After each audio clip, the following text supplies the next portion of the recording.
Hello everybody, my name's Dan and this is Dan on Japan, which is important really because if my name wasn't Dan, I'd be called something else, wouldn't it? Be called something like Peter on Japan or something like that.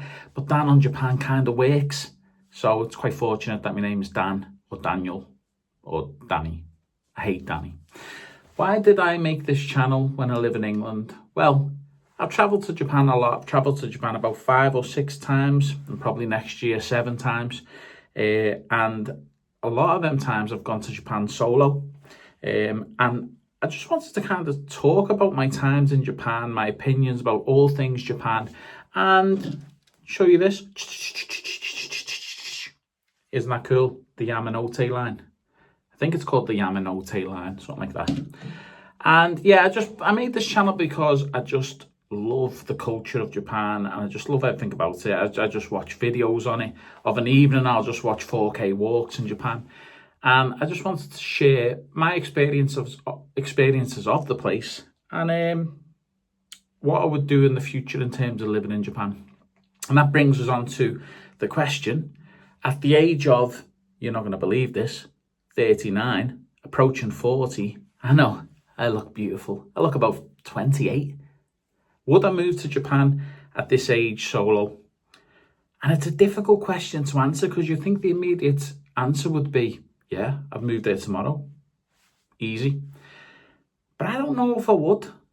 There's a lot of factors involved to moving to Japan. And I think, unfortunately, it's a I'm doing this in one take, so apologies if I get my words fucked up. And slowly, I think my phone is falling that way. Look, I'm not a professional, okay? Live with it. And it's fell. Anyway, I need to be more professional. I know it. But let's get back on track with what I was asking, which was, would you move to Japan in later life and solo? I think it's a young man's game. I think that if you want to go to Japan, I think you benefit from being like 20 to 24, 25. I think the opportunities close the more, you know, the older you get. And there's a lot of life factors to do with that. There's mortgages, children, you know, work, stuff like that. And I think the decision gets harder and harder and harder the older you get. Now, would I move to Japan? I think it depends. You know, I love Japan and I'd like to go there every single year. Would I do it at the age of 40? At the moment, I'm single, and I don't have kids, which is good. So I could move there, but what would I do? I don't think there's many job opportunities for someone who's 40 and looking to move to Japan. Thankfully, I've got a degree and it's a Bachelor of Arts degree. So I would, in theory, qualify for the JET program, but I don't think the JET program is looking for someone who's 40 years of age looking to move there permanently. I think the JET program, by the way, the JET program is, if you don't know, a program where they take English or I think it's foreign teachers and they send them over to Japan to kind of teach English, be support teacher in English.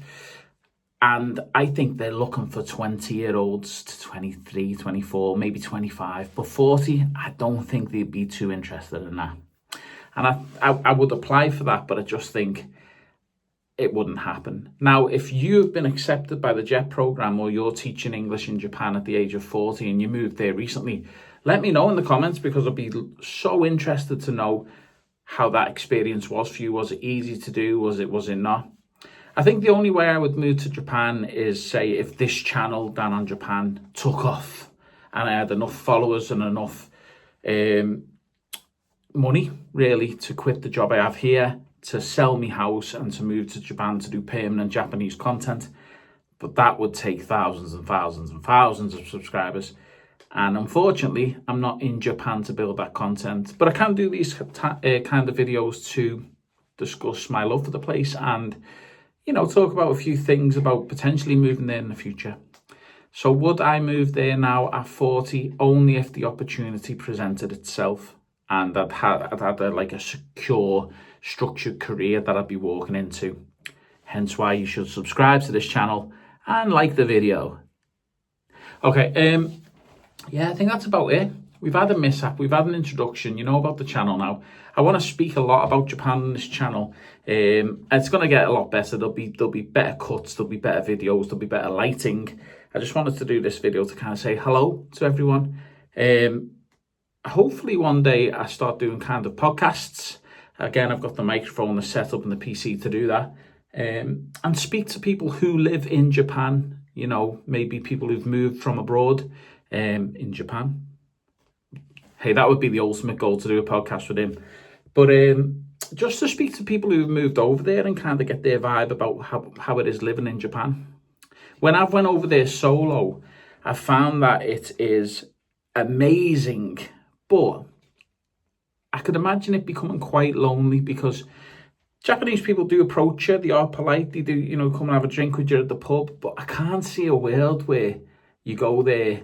I think it'd be rare to find someone and to date someone and to kind of start a relationship with someone in Japan, unless you were kind of, you know, you're fluent in Japanese. Again, if you're part Japanese yourself, that would help. A lot of people go over there and they can't get into a relationship. A lot of people do, don't get me wrong. I'm sure like people like Rob CD and all that with a Japanese girl. But a lot of people don't. And I think it's a culture thing. I don't think the girls over there want to get with a foreign guy, or they do, but the parents don't, you know what I mean? So, but that's for another video. Would I move to Japan if the opportunity presents itself? Yes. Can I speak proper English on my videos? Obviously not. This is a Suica card. Thanks for watching, guys. Bye-bye.